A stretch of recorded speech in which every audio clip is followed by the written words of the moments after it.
siaran TV nasional tampilannya gelap di receiver Cavision.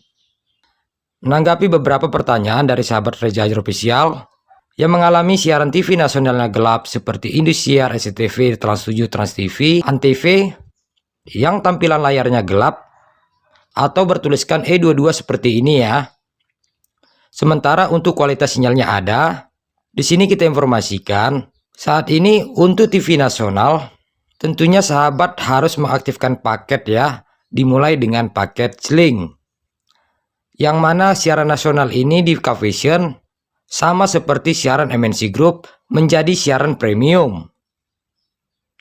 Dan sahabat semua, jika bertampilan seperti ini ya, layar gelap atau E22, sahabat tidak perlu untuk mengubah posisi parabolanya ya.